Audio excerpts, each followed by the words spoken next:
দিনের আলোচনা করতেছি। আমার বিশ্বাস যারা ভেতরে আছেন তারাও মুক্ত হবেন, আবার জাতির সামনে কোরআন সুন্নাহর আলোচনা করবেন। রাত অনেক হয়েছে, শীতের রাত, তাছাড়া 2 দিনের মাহফিল, আপনারা ক্লান্ত পরিশ্রান্ত, আমি নিজেও ক্লান্ত।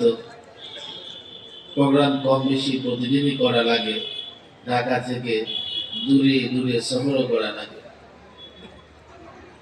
এরপরেও যেহেতু একটা মাদ্রাসার বার্ষিক আন্তর্জাতিক ইসলামী মহাসম্মেলন, দেশ এবং বিদেশের ওলামায়ে কেরাম এখানে আলোচনা করতেছেন।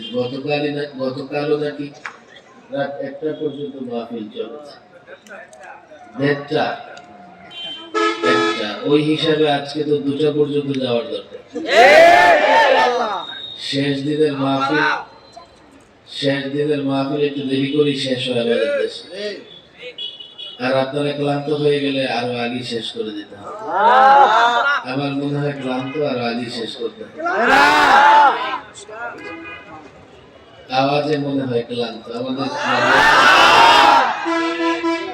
মুফতি কামালউদ্দিন স্যার বলতেছে আপনাদের আওয়াজ ভলিউমে মনে হয় আপনারা ব্যাটারি ডাউন হয়ে গেছে।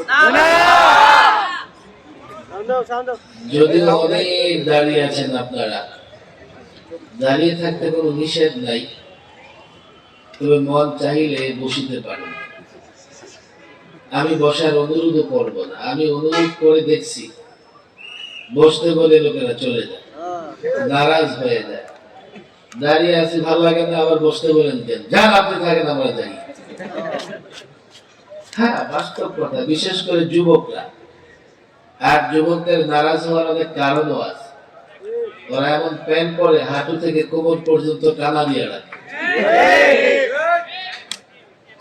এই জন্য ওদের বসতেও কষ্ট হয়। তারপরেও বলবো, ডানে বায়ে যেদিকে পারো হাত চড়াইলে হলে বসো।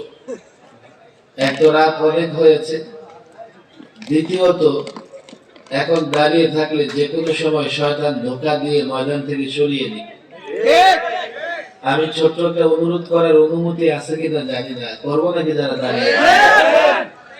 যদি অনুমতি হয় অনুরোধ করি, একটু কষ্ট করে বসে যান। আমি লম্বা আলোচনা করব না, এরপরে মাওলানা হামিদ জারি সাহেব আলোচনা করবেন।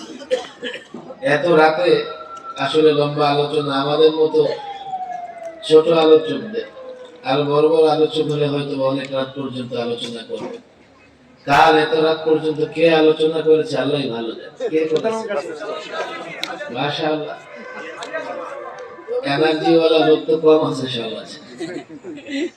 1টা পর্যন্ত আলোচনা করলে এনার্জি লাগে, শ্রোতাদেরও এনার্জি লাগে। ঢাকায় সম্ভব, তবে ঢাকার বাইরে এই যে আমাদের মুফতি কামালউদ্দিন সাহেবের এলাকায় একটা মাদ্রাসা আছে, বহুত পাহাড় পর্বত ডিঙ্গে সেটাতে যাওয়া লাগে। আমি অথবা এবার সৌভাগ্য আর যাই হোক, ওখানে যাওয়ার তৌফিক হয়েছে। তাতে 12টার পরে বয়ান করছে, সারা রাত মাহফিল চলে। 12টার পরে আলোচনা। আপনারা মনে করবেন ময়দান ফাঁকা, আপনারা যে কোন বসে আছেন ডানে ভাই দাঁড়ায় ছিল এই পর্যন্ত। এটা মোমেন শাহী। কি শাহী? নেত্রকোনা, বৃহত্তর মোমেন শাহী। ওখানকার লোকেরা প্রস্তুতি নিয়ে আসে। আর যাই হোক, শহীদ হয়ে যাব, কিন্তু ফজরের আগে ময়দান ছাড়ব না। ঢাকার মানুষেরা পারে না, অত্যন্ত আলট্রা মডার্ন, আলট্রা ভদ্র টাইপের। আসবে দেরি করে, যাবে তাড়াতাড়ি। এর মানে তাড়াতাড়ি গিয়ে বাড়িতে কাজ করে কি টিপে মোবাইল। ছাত্র যারা আসছে ওদের তো এই সুযোগ নাই, আর ছাত্ররা আমাদের ছেড়ে দেওয়ারও সুযোগ নেই। ওরা যারা আসছে আমাদের মহব্বত করে বলেই তো আসছে। মাশাআল্লাহ, বসছে না গেছে, যারা দাঁড়াইছিল কোনো প্রভাব তো নাই। সীমানা যতটুকু আছে ততটুকুই তো দেখা যায়। সীমানা একটু বাড়বে না বসলে? এই যে কোনায় যারা আছেন, বসেন না রে ভাই, সব বসে যান, বসে যান। বসলে কি নিচে ঠান্ডা লাগে নাই? নিচের অংশ গরম হয়ে যায়। আজকে ঠান্ডা একটু কম না বেশি? মাশাআল্লাহ, এই তো আসতেছে। বসছে যুবকরা, বসো বসো, বসে যান। ওই যে ওখানে কোনায় যারা দাঁড়িয়ে আছে সবাই, এখন আর কোনো সিকিউরিটি দরকার নাই, কোন ধরনের এখন আর স্বেচ্ছাসেবকগিরি দেখানোর দরকার নেই। আসো সব বসে পড়ো ডানে বায়ে। প্রথমে ছোট একটা জরিপ করি, এখানে মাদ্রাসার ছাত্রের বাইরে সাধারণ মানুষ কারা কারা আছে হাত ওঠাতে দেখি। সাধারণ মানুষের সংখ্যা তো বেশি, মাশাআল্লাহ। হাত নামান, হাত নামান। আমাদের ওয়াজ সাধারণ মানুষও শোনে, আমার কাছে তো অবাক লাগতেছে। মাদ্রাসার ছাত্র উপরে উপরে জালালায় বেশকার দাওরা কারা আছে হাত উঠাও। উপরের দিকে মাদ্রাসার ছাত্র, হাত গোনা যাবে, 10-12 জন আছে। মঞ্চে সবাই সিলেক্টেড মেহমান ওলামা একরাম এখানে আছে। সব ছাত্ররা, মাদ্রাসার সব ছাত্ররা হাত উঠাও। আমার মনে হয় সাধারণ মানুষ জয়যুক্ত হয়েছে, কথা ঠিক না বেশি? আর এই জন্যই তো আমাদের মাহফিলে গেলে ওরা ভয় পায়, মনে করে সাধারণ মানুষ আপনাদের বয়ান শুনে সমস্যা তো কখন কোন দিকে মোড় দেন, কখন কোন দিকে কাইতে হন, তো আমাদের তো কাইতে হয়ে যাবে, কথা ঠিক না বেশি? দিন যত যাবে সাধারণ মানুষ ততই ইসলামমুখী হবে।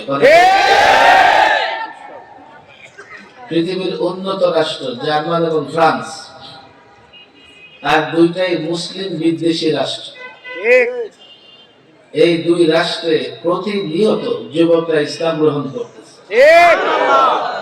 কেন? তারা ইসলাম নিয়ে পড়াশোনা করতেছে, ইসলাম জানার চেষ্টা করতেছে। আর ইসলাম এমন এক ধর্ম যা তারা জানবে, যেই জানবে পড়াশোনা করবে, মুগ্ধ হবে এবং ইসলাম গ্রহণ করে ফেলবে। এদেশের মানুষও যদি ইসলাম জানার সুযোগ পায়, এদেশের মানুষ যদি ইসলাম বোঝার সুযোগ পায়, তারা মাহফিলে আসবে এবং ইসলাম মনে প্রাণে গ্রহণ করবে, কথা ঠিক না? এই জন্যই তো চতুর্মুখী ষড়যন্ত্র চলতেছে। কি করে মানুষকে বেঈমান বানানো যায়, কি করে মানুষকে নাস্তিক বানানো যায়, কি করে বেহায়াপনা, উলঙ্গপনা, ট্রান্সজেন্ডার নামে অভিশপ্ত কাজ করানো যায়, যাতে মানুষ ইসলাম থেকে দূরে সরে যায়। এগুলো সব সুদূর প্রসারী পরিকল্পনা নিয়ে ষড়যন্ত্র। আমরা মনে করতে পারি এমনিতে চলে আসছে, আমরা মনে করতে পারি এমনি ইসলামিয়াত বইয়ের শেষ পৃষ্ঠায় মূর্তির ছবি আসছে, আমরা মনে করতে পারি এমনিতেই মনে হয় শরীফ হয়ে গেছে। এর পেছনে ষড়যন্ত্র আছে না নাই? 2022-এ শরীফ থেকে শরীফার গল্প যখন আসছে, তখন সরাসরি ট্রান্সজেন্ডার শব্দ বইতে ব্যবহার করেছে। আর সেখানে জেন্ডার শব্দ ঠিকই আছে, ট্রান্স কেটে থার্ড লাগাই দিচ্ছে। আমরা যখন বলি ট্রান্সজেন্ডার বই আসছে কেন, তো তারা বলে না, কোথায়, এটা তো থার্ড জেন্ডার।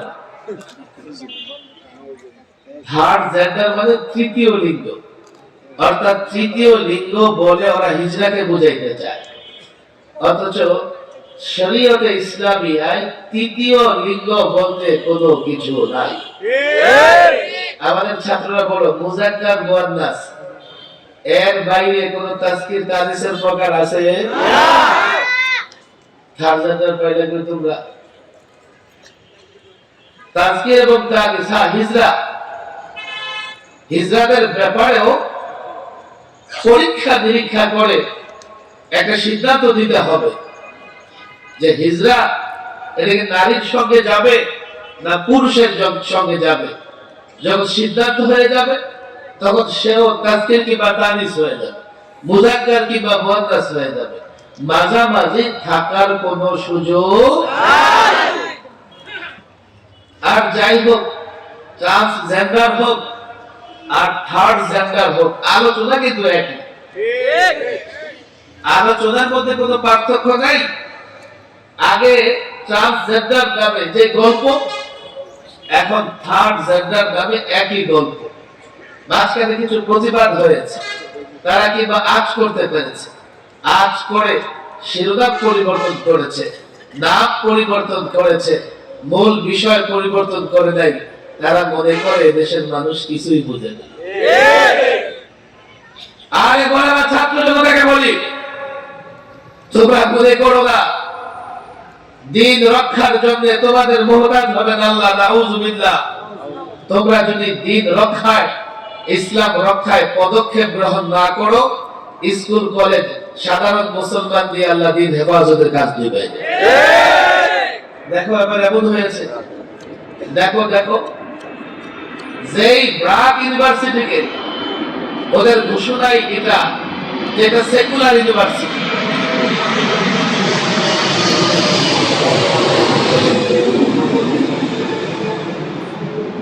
ওদের ঘোষণা হচ্ছে সেকুলার ইউনিভার্সিটি। সেই ব্রাক ইউনিভার্সিটির প্রফেসর এমন এক প্রতিবাদ করলেন, গোটা দুনিয়াতে তা ছড়াইয়া পড়েছে।